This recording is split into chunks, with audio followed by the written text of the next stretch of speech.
પિતા બાપનો પુષ્કળ આભાર માનતા આજની આ સમય, આ ઘડી, આ તક આપણને મળી કે આપણે તેમના જીવંત અને પવિત્ર વચનોનું વાંચન કરી શકીએ. આપણા દૈહિક જીવનને માટે જેમ હવા, ખોરાક, પાણીની જરૂરત છે, તેમાં આપણા આત્મિક જીવનને માટે પણ આત્મિક ખોરાકની જરૂરત છે.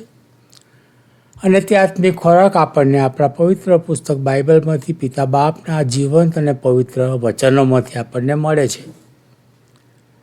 તો ચલો આપણા આત્મિક ખોરાકમાં જઈએ તે પહેલાં આપણે એક ટૂંકી પ્રાર્થના કરીએ અને આજના વાંચનમાં જઈશું.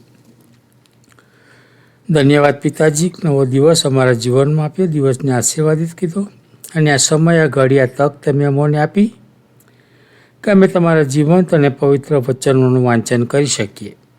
આ વાંચન વાંચવાને માટે અમારી સહાયતા મદદ કરો. આ વાંચન સમજવાને માટે, જીવનમાં ઉતરવાને માટે પણ અમારી તથા શ્રોતાજનોની સહાયતા મદદ કરો.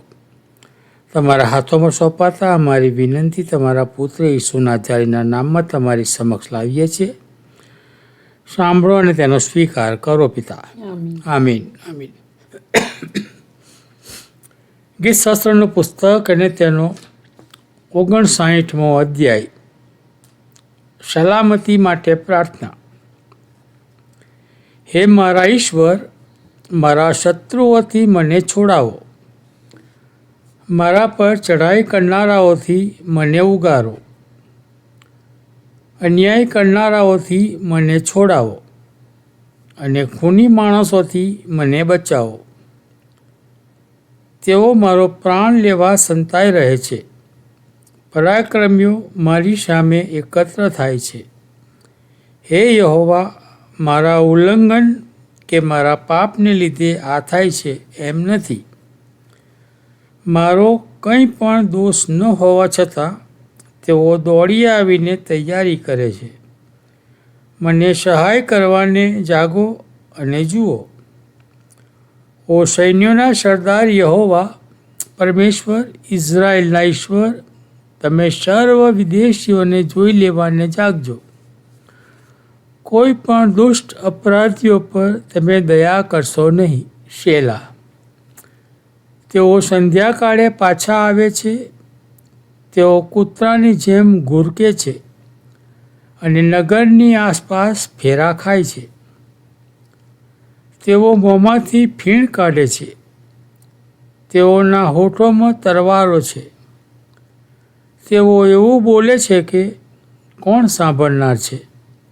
પણ હે યહોવા, તમે તેઓને હસી કાઢશો.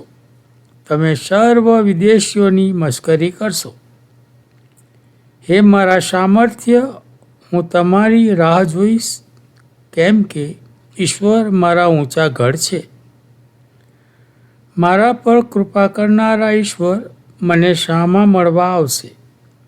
ઈશ્વર મારા શત્રુઓ ઉપર મને મારા કોડ પૂરવા દેશે. તેઓને મારી નાખશો નહીં, રખેને મારા લોક ભૂલી જાય.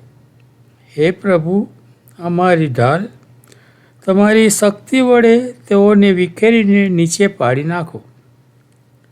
તેઓના મુખના પાપને લીધે, તેઓના હોઠોના શબ્દોને લીધે અને તેઓ જે શાપ દે છે અને જે જૂઠું બોલે છે તેને લીધે તેઓને પોતાના ગર્ભમાં ફસાઈ પડવા દો.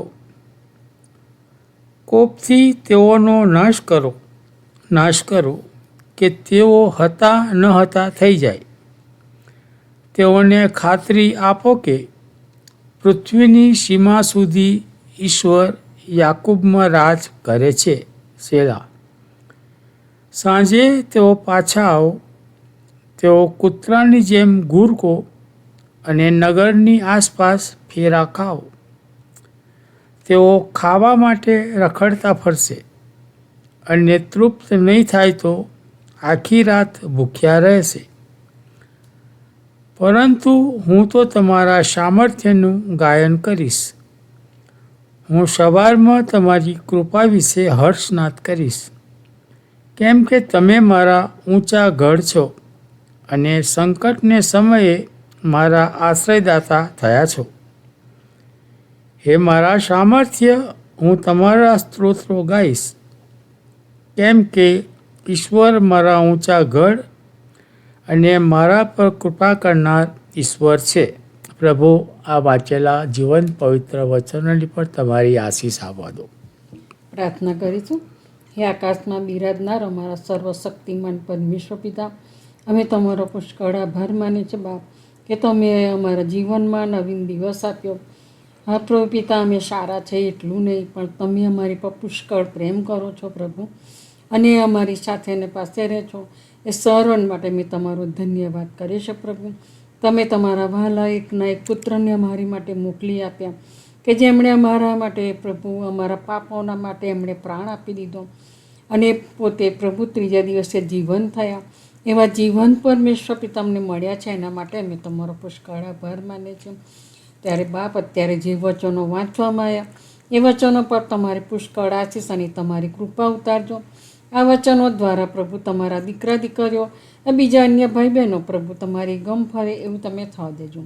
દરેક પ્રભુ સાંભળનારા તમે કાનને ખુલ્લા કરજો પ્રભુ, અને દરેકના હૃદયમાં તમે વાત અને વ્યવહાર કરજો બાપ, કારણ કે તમારું આવું પુષ્કળ નજીક થઈ રહ્યું છે પ્રભુ. ત્યારે બાપ, અમે તમને યાદ કરીએ છીએ પ્રભુ, કે અમે પ્રભુ આત્મિક શણગારો જે તમે અમને આપ્યા છે પ્રભુ, એ શણગારો પ્રભુ અમે સજીએ પ્રભુ, એવું તમે થવા દેજો. અને તમે આવો ત્યારે મળવાની તૈયાર રહીએ, એ માટે પ્રભુ પિતા તમે અમને તૈયાર કરો. કારણ કે પ્રભુ, અમે પડપણના પાપીને ઘડી ઘડીના ગુનેગાર છે, પણ પ્રભુ પિતા તમે અમને તમારા બાળકો બનાવ્યા છે, એના માટે પણ અમે તમારો આભાર માનીએ છીએ પ્રભુ પિતા. કેટલા બધા લોકોના ઘરમાં પ્રભુ પિતા ત્યારે કજિયા કંકાસ ચાલુ હશે પ્રભુ, ઘણા બધાના ઘરમાં કેટલી બધી મુશ્કેલી, પ્રશ્ન, વિડંબણાઓ હશે પ્રભુ, ઘણા હતાશ નિરાશ થઈ ગયા હશે. ત્યારે સર્વને પ્રભુ અમે તમારી પાસે લાવીએ છીએ, કે દરેકનું તમે સારું કરો, ભલું કરો પ્રભુ, દરેકને તમે ક્ષમા કરો, અને એમને પ્રભુ એમની આંખો ખોલો પ્રભુ, કે દરેકની સાથે સારી રીતે પ્રેમથી વર્તે પ્રભુ, અને કોઈ ઝઘડા કંગાસ ના થાય, કોઈના ઘરમાં કોઈ પણ મુશ્કેલી ના રહે. અને જે લોકોને નોકરીઓની ઘણી બધી જરૂરિયાત છે, એ સર્વ જરૂરિયાત બાપ તમે તમારા ખુદ ભંડારમાંથી પૂરો પાડો.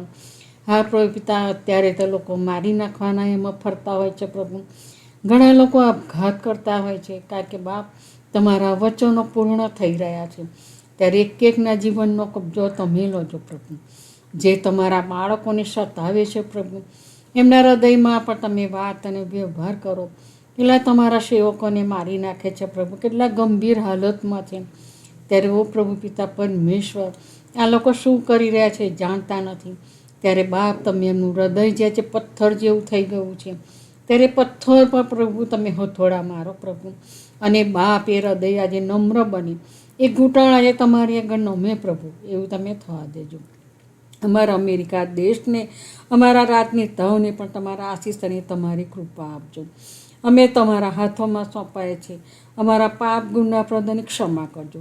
જે કંઈ માગ્યું તમારા વહાલા દીકરા ઈસુ ખ્રિસ્તના નામથી માગીએ છીએ. સાંભળો અને સ્વીકાર કરજો બાપ. આમીન. આમીન.